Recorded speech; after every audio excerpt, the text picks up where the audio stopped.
headquarters of common sense. Talk Radio. You've always been an advocate of not changing the clocks. Tell us why. Well, there's no argument for it, is the real reason. There was a man called William Willett, who was a property developer, who in the late 19th century used to ride around in the early morning on his horse, and he saw lots of other people were asleep. And this annoyed him. So he began a campaign to make them all get up.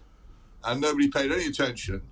And then in the middle of the First World War, the Germans, with typical ruthlessness, decided that it would make their war effort more efficient if they moved all their clocks forward.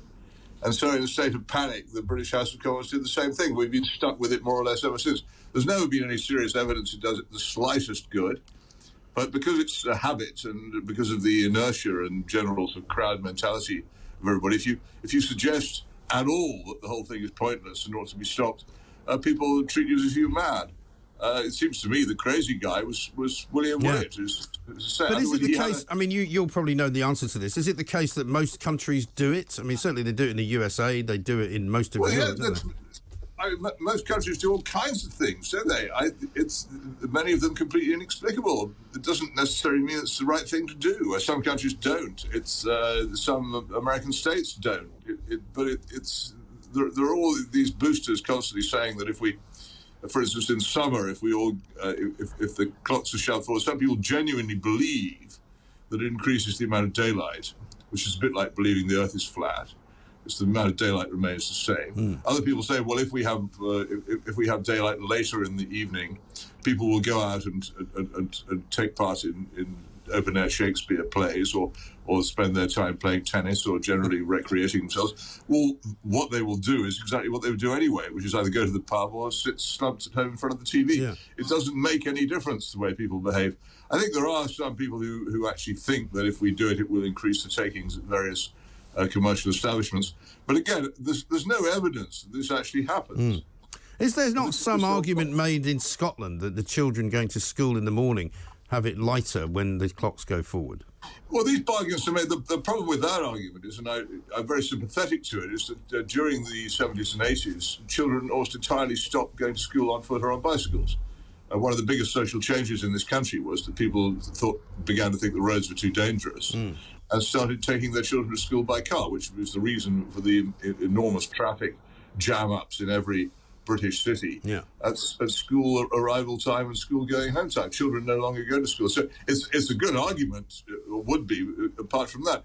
Basically, what's the point of messing around with this? We do one sensible thing, which we did with the arrival of the railways, which also, of course, is important for broadcasting, which is we agree on a unified time zone for each country or practical area. Yeah, that's completely sensible. If you didn't do that, then trains would leave London at a time, for instance, I think 3 or 4 minutes later than the time in Oxford where I live, and that would lead to all kinds of timetable confusion. It's ridiculous. I've written a long article called "Now Is Not the Time," in which all this is discussed.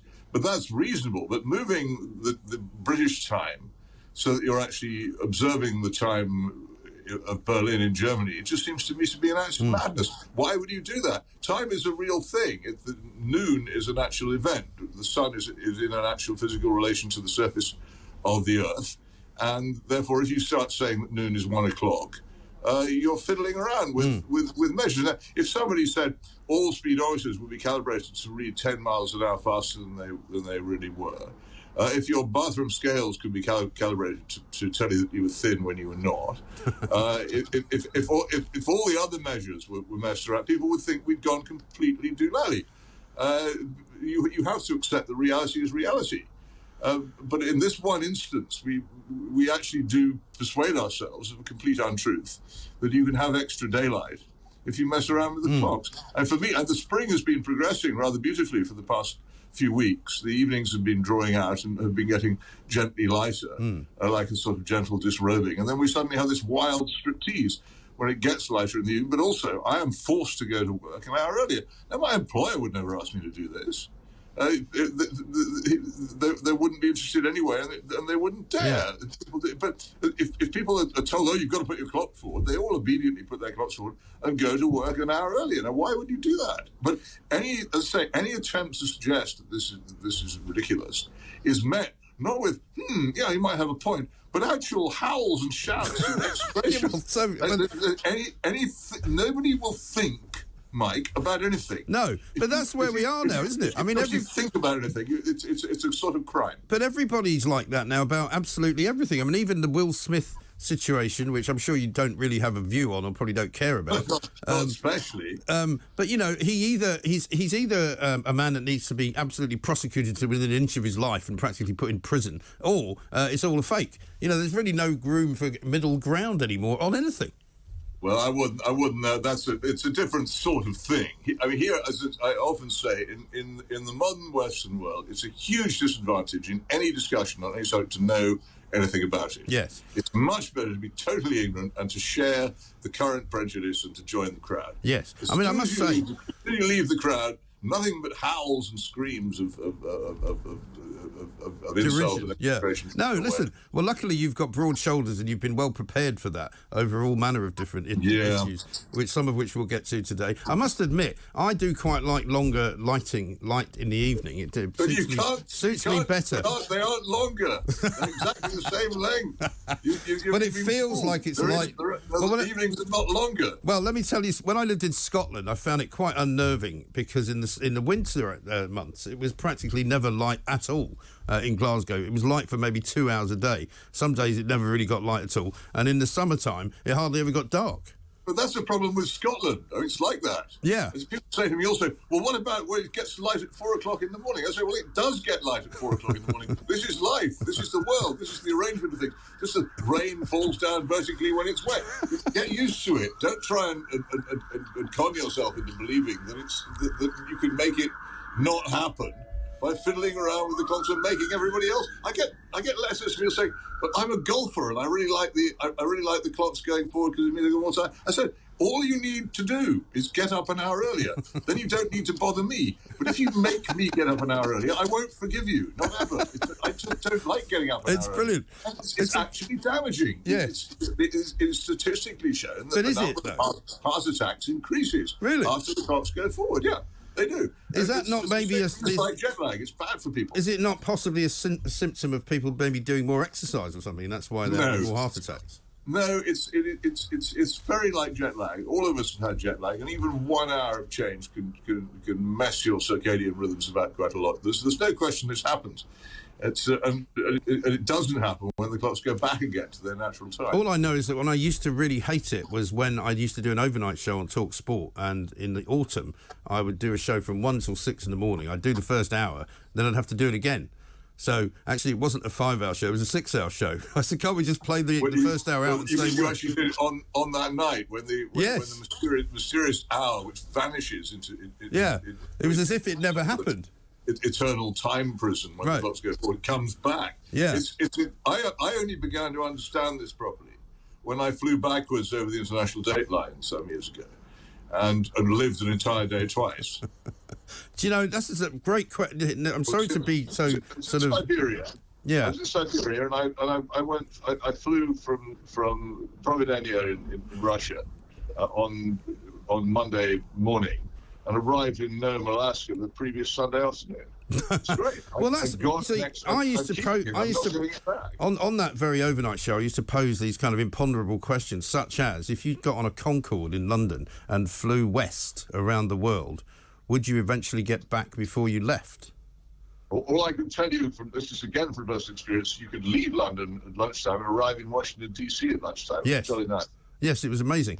But anyway, on to more serious matters, I suppose. I mean, talking of the paucity of reality and the inability of people to see nuance, I've been over the last sort of 12 hours or so accused of being a war criminal sympathiser because of something I put on Twitter, where that video, which we don't know the origins of and we don't know where it came from at all, I was asked about it. I said, well, given what some of these people have been through, I might well do the same thing if I was them, which does not mean that I in any way endorse what they're doing. But you've been involved in this conversation as well. Yeah.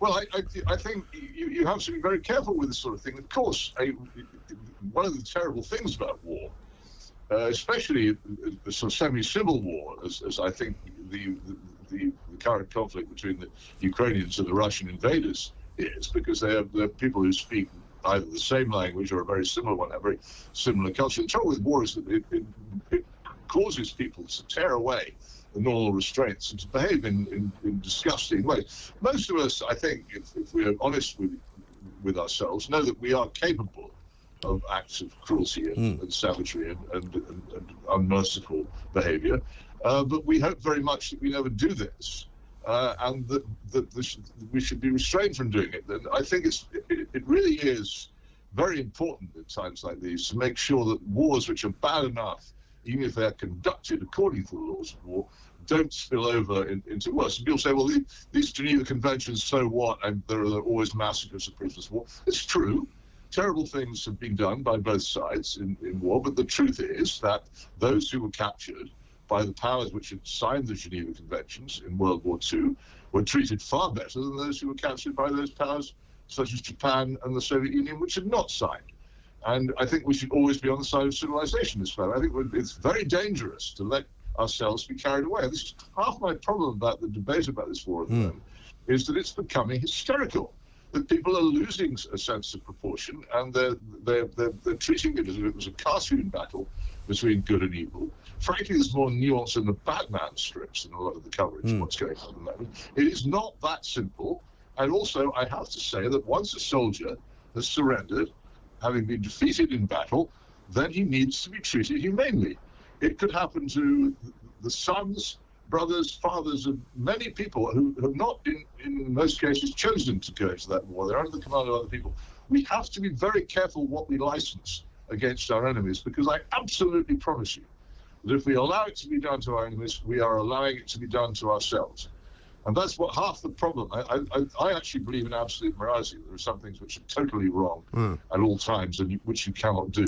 But most people work on a sort of golden rule where you try not to do to other people what you wouldn't have to have no, done. listen, I think on that basis we have to be very careful what we say. Yeah, I think almost all rational people would agree with you. But as you say, terrible things do happen in wars. You've seen them, I've seen them, and it's got nothing to do with whether the Geneva Convention is being upheld by people. They just do awful, terrible things. It has to do with that, because if there were no Geneva Conventions, it would be worse. To say that it's imperfect is true. But it's not to say that we shouldn't carry on making efforts to make sure that it's as near perfect as possible. No, I mean the other problem. Every opportunity that we have to emphasise that people should behave chivalrously in war, we should take. And where people behave unchivalrously and with cruelty and mercilessness, we should condemn it, whoever does it. Outside, but there is also, is there not, a bit of a double standard, because there's nothing in the Geneva Convention that says you can't bomb the hell out of a town and make sure that all the civilians are either dead or have left or evacuated. I mean, that's not against the Geneva Convention, is it? It's true. There were moves before 1939 to outlaw the bombing of towns, and they came very close to fruition, and last never did. And the British policy at the outbreak of the Second World War was not to do this, a policy which, interestingly, was reversed in 1940 by the British government just before the famous German bombing of Rotterdam. And we then went on to behave, in my view, disgracefully, bombing German civilians in their homes, something which I get into terrible trouble for repeatedly saying was wrong. And it puts us in a rather odd position now, going around condemning other people doing the same thing. I really do wish that we could come up with a convention which prevented it, and it would be a good thing if it could come about. But at the moment, there isn't any such. And when you hear people here saying, well, the Russians do these terrible things, they did it in Aleppo, they did it in Grozny, this is perfectly true, but they do need to examine what Israel has done in Gaza. And I'm a supporter of the state of Israel, but I completely deplore its behavior in Gaza on this. And we need to look at what our forces did in Mosul and in Raqqa and in Fallujah, and people who were allied to us. I'm afraid that there's a very low level of morality in warfare at the moment, and I don't want to see it getting any lower. And it's certainly not the case that our side, as you might say, has been perfect and well behaved in this, either in recent times or in the past 70 or 80 years. But the difficulty as well in this particular war is that so little of it is verifiable. There aren't very many journalists that you and I both know and trust in lots of parts of the country. I mean, Ian Birrell has been filing some great reports from inside Ukraine, and he's a guy who we probably both know pretty well, and somebody that certainly you would trust. But an awful lot of these videos that are emerging, you really don't know where they were filmed, you don't know how old they are, you really just don't know anything about them. But people seem willing to believe that they are what they are said to be. Well, I believe very strongly that people should be sceptical about anything which isn't verified. I think that some news organisations have taken to accepting unverified information much too readily. When I saw these videos of apparent atrocities against Russian prisoners of war last night, I was very careful to say, and I continue to say, these are unverified. I don't know if they're true. We all remember Piers Morgan's Daily Mirror when he was badly hoaxed by what appeared to be convincing stuff, and it's not impossible to do. You have to be constantly on your guard and never ever accept something as true. But I think that's an absolute rule.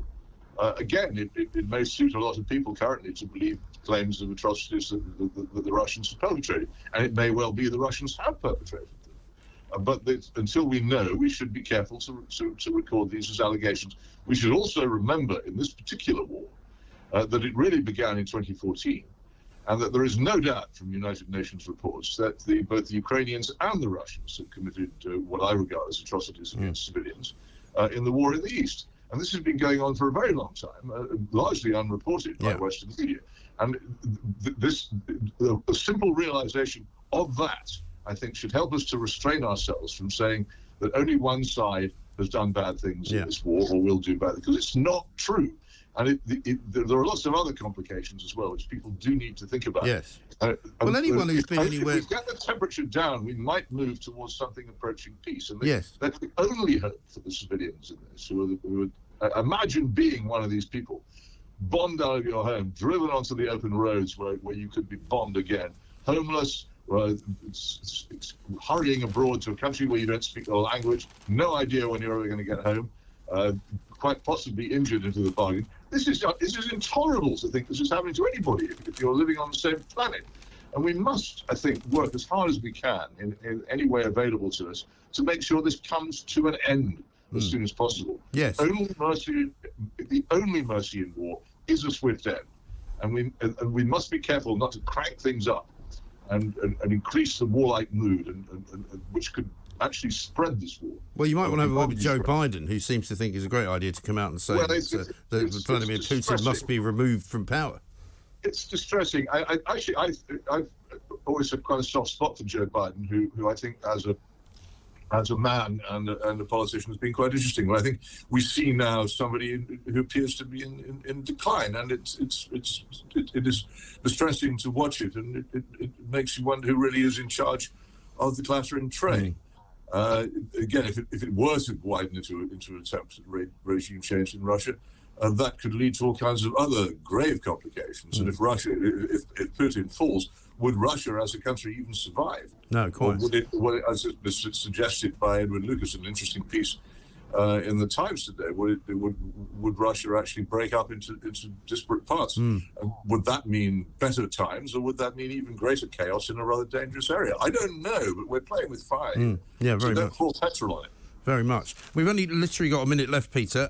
Just want to close with your main piece in the column this week about Rishi Sunak and the price of lockdown. It's quite expensive, isn't it? Yes, and I told you so, and that is my message. As so often is the case, I told you so at the time. And if more people had joined me, and if more people had listened, we might have prevented this considerable folly. It's also increasingly coming out in the mainstream that the figures on which the Great Panic were based are highly questionable. And again, I told you so. I get tired of saying it. I just wish on any occasion that if I said something at the time, somebody might pay any attention when it would do any good. Yes, well, I can only apologise, Peter, for putting you on an hour earlier than we were supposed to, but I was forced into it by the clocks changing.